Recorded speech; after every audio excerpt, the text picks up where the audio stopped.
Hello बच्चावाड़ी, कैसे हैं बच्चावाड़ी आप सभी लोग। I hope that you are doing super duper amazing. तो बच्चावाड़ी, मैं अखिलेश डागा एंड मैं इस पर्टिकुलर सीरीज के थ्रू एक बहुत ही अच्छा इनिशिएटिव मैंने सोचा है आप लोगों के लिए, जहां पर मैं हर एक चैप्टर आपको 15 से 20 मिनट में मैक्सिमम पूरा कवर करवा के दूं। I am very much sure that if you are watching this particular series entirely, तो आपके कहीं ना कहीं पर 15 से 20 मार्क्स आपके आसानी से इंक्रीज हो सकते हैं। बिकॉज यहां पर मैं हर एक चीज हाईलाइट करके लाया हूं, एमसीक्यू मार्क करवा कर लाया हूं, और यहां पर सुपर क्विक आपका रिवीजन भी हो जाएगा। शायद एक्सीडेंट पॉइंट्स पता चल जाएंगे, शायद इंस्टीट्यूट कहां से क्वेश्चन पूछता है वो भी आपको यहां पर पता चल जाएगा, और आपका बहुत ही जबरदस्त तरीके से हर एक चैप्टर 15 से 20 मिनट में रिवाइज भी हो जाएगा। चलिए शुरू करते हैं without wasting any time. And मुझे प्लीज आपके कमेंट में बताना कि आपको कैसा लगता है आफ्टर दिस पर्टिकुलर सेशन, ठीक है? होने के बाद बताना। And I hope that you will like this.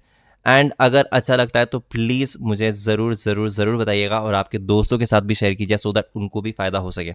तो चलिए चैप्टर नंबर 1 से आगे बढ़ते हैं। चैप्टर नंबर 1 में सबसे पहले यहाँ पर इकोनॉमिक्स, ये वर्ड ऑइकोनोमिया से आया था। ऑइकोनोमिया का मतलब होता है हाउस होल्ड। यहाँ पर आपको एमसीक्यू पूछा जा सकता है, हाउस होल्ड मैनेजमेंट होता है इसका मतलब, ठीक है जी। An inquiry into nature and causes of wealth of nation 1776 में, that is wealth of nations के बारे में किसने कहा था? एडम स्मिथ ने कहा था। आपको ईयर भी आ सकता है, आपको किसने कहा था वो भी आ सकता है। एडम स्मिथ ने कहा था, और क्या कहा था? वेल्थ ऑफ नेशन के बारे में कहा था। कौन सी किताब लिखी थी? An inquiry into nature and causes of wealth of nation लिखा था। ये भी आपको एमसीक्यू के लिए आ सकता है, ठीक है जी।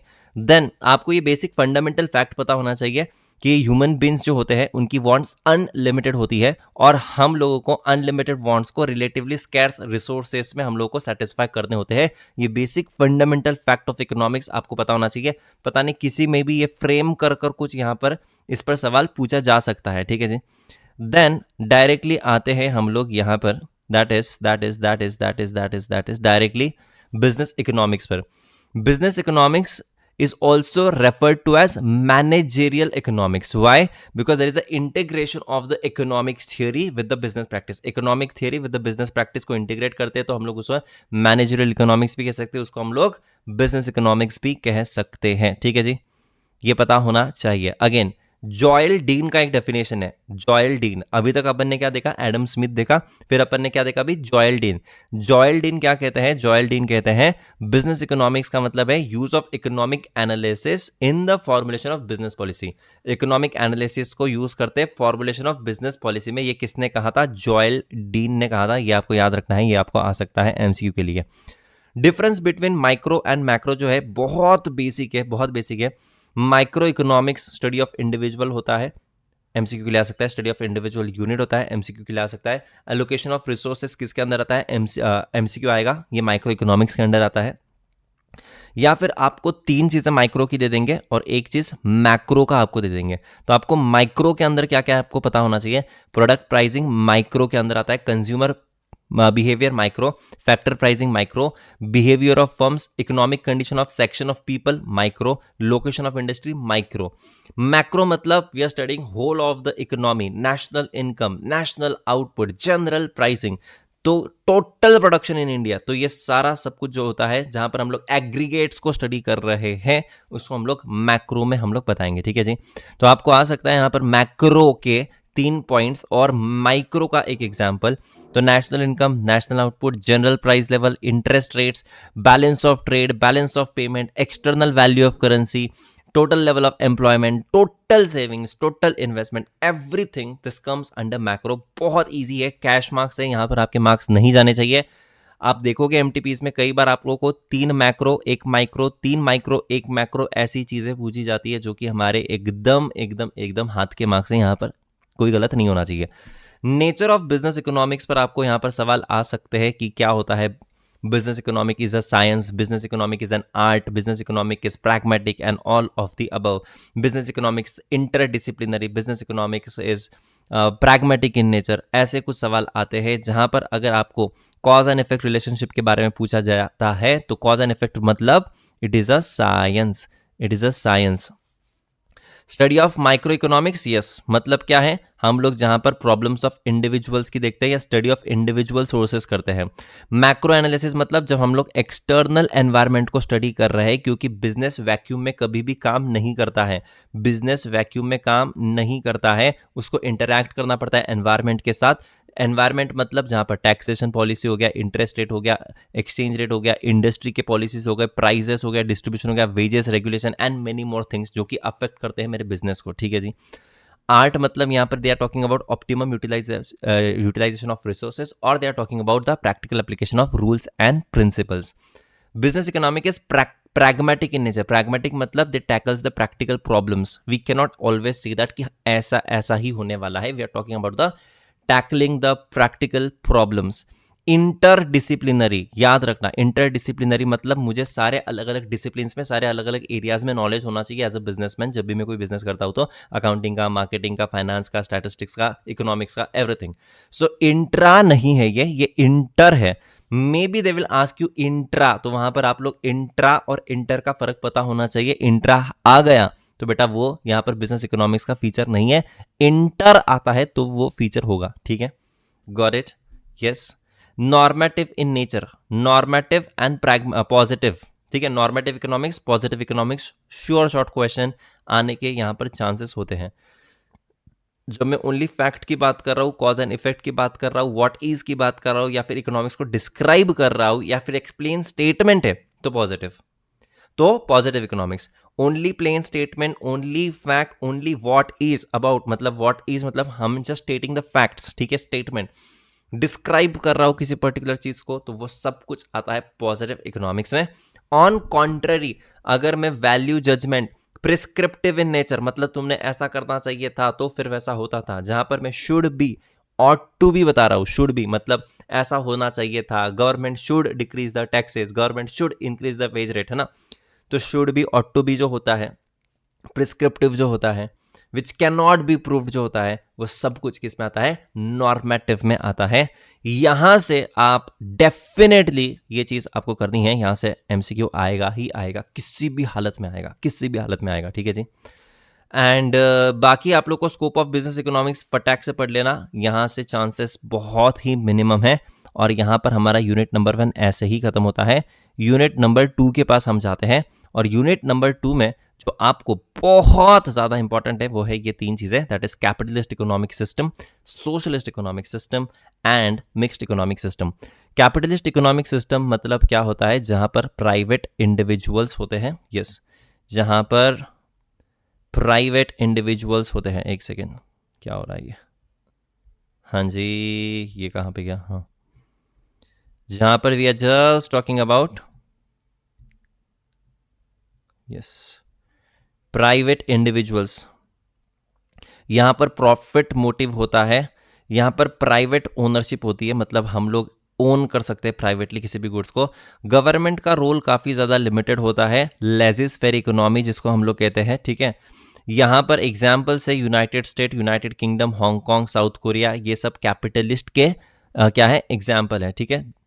देखिए यहाँ पर ये फ्री मार्केट इकोनॉमी इसको कहते हैं हम लोग, या फिर इसको लेजिस फेरी इकोनॉमी कहते हैं। लेजिस फेरी मतलब no government intervention. Right to private property capitalist में होता है। फ्रीडम ऑफ एंटरप्राइज मतलब मुझे जो करना है, एक प्रोड्यूसर फ्री है, वो कुछ भी कर सकता है। फ्रीडम ऑफ चॉइस, यहाँ पर जो कंज्यूम करते हैं उनको भी चॉइस है, उनका फंडामेंटल राइट जो कि है इकोनॉमिक चॉइस का, उनको यहाँ पर मिलता है कैपिटलिज्म में।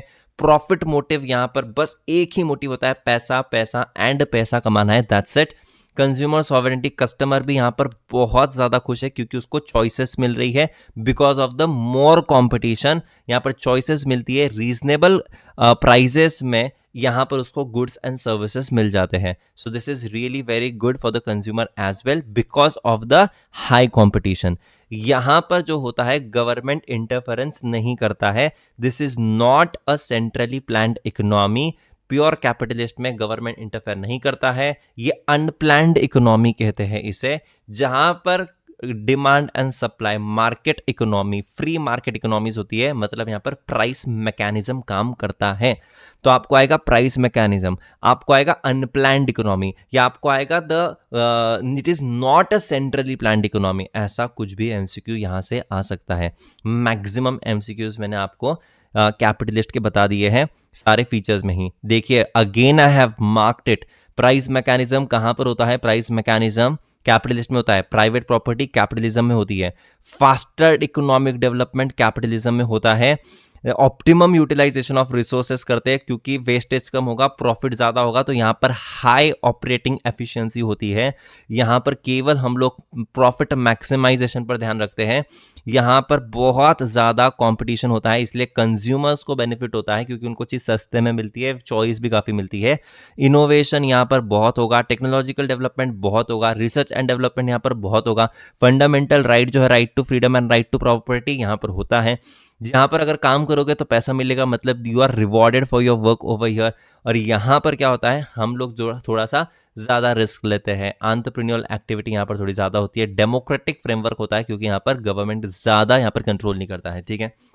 लेकिन of course there are some demerits as well, क्योंकि यहाँ पर इकोनॉमिक इनइक्वालिटी रहेगा, यहाँ पर सोशल इनजस्टिस भी बहुत हो सकता है। यहाँ पर हम लोग प्रॉपर्टी राइट्स मतलब प्राइवेट प्रॉपर्टी पर ज़्यादा ध्यान देते हैं, यहाँ पर हम लोग ह्यूमन राइट्स पर ध्यान नहीं देते हैं। यहाँ पर अनफेयरनेस इन द सोसाइटी होता है, इग्नोर किया जाता है ह्यूमन वेलफेयर को, इनकम इनइक्वालिटी यहाँ पर होती है, रिच लोग रिच हो जाते हैं, पुअर लोग पुअर रहते हैं, एक्सप्लॉइटेशन ऑफ बहुत ज़्यादा काम करवाते हैं लोगों से, लेबरर से। एंड यहाँ पर मैं कह सकता हूँ अनप्लैंड इकोनॉमी होती है, enormous waste of productive resources, जैसे कि एडवर्टाइजमेंट्स पर, प्रमोशन एक्टिविटीज़ पर बहुत ज़्यादा पानी के जैसा पैसा क्या करा जाता है, पैसा यहाँ पर बह दिया जाता है ना, बहुत ज़्यादा वेस्ट कर देते हैं। कभी कभी इस केस में यहाँ पर मोनोपोलीज फॉर्म हो सकती है, और मोनोपोलीज जब फॉर्म होती है वो अच्छा नहीं होता है मार्केट के लिए। अनएथिकल कंजम्पशन यहाँ पर होता है, बहुत ज़्यादा मटेरियलिज्म होता है, एनवायरमेंटल डिग्रेडेशन होता है क्योंकि हम लोग सिर्फ प्रॉफिट के बारे में सोच रहे हैं, लोगों के बारे में नहीं सोच रहे हैं। So this can also lead to the materialism, this can also lead to environmental degradation. तो ये हमारे हो गए डीमेरिट्स, ठीक है जी। सोशलिस्ट इकोनॉमी के बारे में किसने लाया था? ये Karl Marx and Friedrich Engels ने कम्युनिस्ट मैनिफेस्टो लिखा था, 1848 में लिखा था, ये आपको याद रहना चाहिए। ये अपोज करते थे कैपिटलिज्म को, और इन्होंने यहाँ पर कहा कि कमांड इकोनॉमी मतलब सोशलिस्ट इकोनॉमी या फिर सेंट्रली प्लान्ड इकोनॉमी ये काफ़ी अच्छी होती है, जहाँ पर हमें कलेक्टिव ओनरशिप होता है, जहाँ पर सेंट्रल प्लानिंग अथॉरिटी डिसाइड करेगी कि क्या प्रोड्यूस करना है, क्या सेल करना है। यहाँ पर कंज्यूमर को ज़्यादा चॉइस नहीं होती है because this is a planned economy and consumer को ज़्यादा चॉइस नहीं है। यहाँ पर इक्वल डिस्ट्रीब्यूशन रहेगा, यहाँ पर ये कहते हैं कि इक्वल डिस्ट्रीब्यूशन रहेगा। यहाँ पर केवल और केवल हम लोग पैसों पर, प्रॉफिट्स पर नहीं, यहाँ पर सोशियो इकोनॉमिक बेनिफिट पर हम लोग देख रहे हैं। प्राइस मैकेनिज्म यहाँ पर नहीं होता है, मिनिमम रोल है, नहीं होता है। मार्केट फोर्सेस यहाँ पर नहीं होता है, यहाँ पर centrally planned economy, centrally planning authority decide कर रही है। ये प्रॉफिट नहीं देखते, सोशियो इकोनॉमिक ऑब्जेक्टिव देखते हैं, सोशियो इकोनॉमिक ऑब्जेक्टिव। कंपटीशन यहाँ पर बहुत ज़्यादा मिनिमम है, जो स्टेट कहेंगी, जो सरकार कहेंगी वही यहाँ पर बनता है। USSR is an example of socialist, but कोई भी कंट्री प्योरली सोशलिस्ट इकोनॉमी अभी फॉलो नहीं करती है। इस पर एमसीक्यू था एमटीपी में, और पास्ट पेपर में भी इस पर एमसीक्यू था, ठीक है जी। मेरिट्स क्या है इसके? Maintains the economic and social injustice, यहाँ पर बैलेंस इकोनॉमिक डेवलपमेंट होता है, यहाँ पर प्लान्ड इकोनॉमी इसको हम लोग कहते हैं। अनएम्प्लॉयमेंट इज मिनिमाइज्ड, यहाँ पर सोशल सिक्योरिटी थोड़ी सी ज़्यादा होती है, यहाँ पर हम लोग की कोऑपरेटिव मेंटालिटी होती है, यहाँ पर हम लोग दो क्लासेस में वॉर नहीं हो गए, दे avoid the class war over here. Comprehensive social security मतलब यहाँ पर एम्प्लॉयमेंट तो रहेगा, भले ही कम पैसा रहेगा लेकिन रहेगा, ठीक है, that kind of thing is there. Demerits क्या है? करप्शन होता है, फेवरेटिज्म होता है, रेड टेपिज्म होता है, ब्यूरोक्रेसी होती है, मतलब डिले इन डिसीजन मेकिंग, किसी एक को बहुत ज़्यादा फेवरेटिज्म मिलेगा, करप्शन होता है ना, all that thing. State ownership होती है, मतलब यहाँ पर गवर्नमेंट की ओनरशिप रहेगी बहुत सारी चीज़ों में। राइट टू प्राइवेट प्रॉपर्टी एक बेसिक राइट, बेसिक अधिकार आपका यहाँ से छीन लिया गया है। यहाँ पर they do not provide more, मतलब तुम ज़्यादा काम करोगे तो तुमको ज़्यादा पैसा वैसा नहीं मिलता है. They don't provide you the necessary incentive for it. Administered prices, मतलब कंट्रोल्ड प्राइसेस यहाँ पर होते हैं, जैसे कि सरकार डिसाइड करती है कि कितने प्राइस में आपको बेचना है, कितने क्वांटिटी में बेचना है. स्टेट मोनोपोलीज कभी कभी हो सकती है, मतलब गवर्नमेंट कंपनीज के ही कंपनीज जो कुछ पर्टिकुलर प्रोडक्ट सेल करेंगे, मतलब यहाँ पर सरकार की कुछ मोनोपोलीज हो सकती है. Again that is not good for it. Freedom of choice लोगों को है नहीं यहाँ पर. अगेन एक फंडामेंटल राइट लोगों का छीन लिया गया है, because limited things are available in the market. Labourers are not been rewarded, मतलब ज़्यादा काम करोगे तो भी बहुत ज़्यादा पैसा नहीं मिलता है यहाँ पर. ठीक है जी. मिक्स्ड इकोनॉमी में दोनों भी होता है, मार्केट भी होता है एंड गवर्नमेंट भी होता है, दोनों मिलकर भी काम करते हैं, इसलिए हम लोग इसको कहते हैं को existence of public and private. ठीक है जी. तो प्राइवेट सेक्टर भी होता है, पब्लिक सेक्टर भी होता है एंड कंबाइंड सेक्टर भी होता है. बाकी यहाँ पर मेरिट्स में पढ़ूंगा नहीं, बिकॉज मेरिट जो है मोस्टली यहाँ पर मेरिट्स कैपिटलिज्म के हैं, थोड़े बहुत एक दो सोशलिस्ट के हैं, वो आप लोग फास्ट पढ़ लेना. एंड डीमेरिट्स जो है वो मोस्टली सोशलिस्ट के हैं, एक हाथ डीमेरिट कैपिटलिज्म का है. सो जो भी यहाँ पर दिया गया है merits and demerits, they are all about the mixed. Mixed मतलब कैपिटलिज्म एंड सोशलिज्म की जो अच्छी अच्छी चीज़ें यहाँ पर लिख दी है, और जो खराब चीज़ें दोनों की वो यहाँ पर लिख दी है. Again I am repeating, maximum merits in the mixed economy are of capitalist, और दो मेरिट सोशलिज्म के हैं. Maximum demerits in the mixed economy is of socialist, एक हाथ यहाँ पर कैपिटलिज्म का है. दैट्स इट, और कुछ नहीं है. लेकिन आपको पूछा जाएगा कि मिक्स सबसे बेस्ट है क्या? नो, मिक्स सबसे बेस्ट नहीं है. It depends upon the country to country. So mixed economy is not always a golden path. It depends upon the economy to economy, कि उनको कंट्रीज टू कंट्री डिपेंड करता है कि उनके लिए कौन सी वाली चीज़ बेहतर साबित हो सकती है. ठीक है. आई होप दैट आपको ये समझ में आया है. I don't know how much time we have run out of it, but yes, मैंने बहुत ही जल्दी से आपको समझाने की कोशिश करी है. If yes, do let me know in the comment section guys. मैं अभी ऐसे ही दूसरे चैप्टर्स को भी रिकॉर्ड करने वाला हूँ और आप लोगों के लिए पेश करने वाला हूँ यहाँ पर. Thank you so much. Bye bye, tata and take care. बहुत अच्छे से पढ़िए and make sure that you are going to score really very very very good marks. Thank you so much. Bye bye, tata and take care. If you like it, do hit the like button so that ये ज़्यादा से ज़्यादा लोगों तक पहुँच सके ये video, and share भी कर देना यार दोस्तों के साथ. Bye bye, tata and take care guys.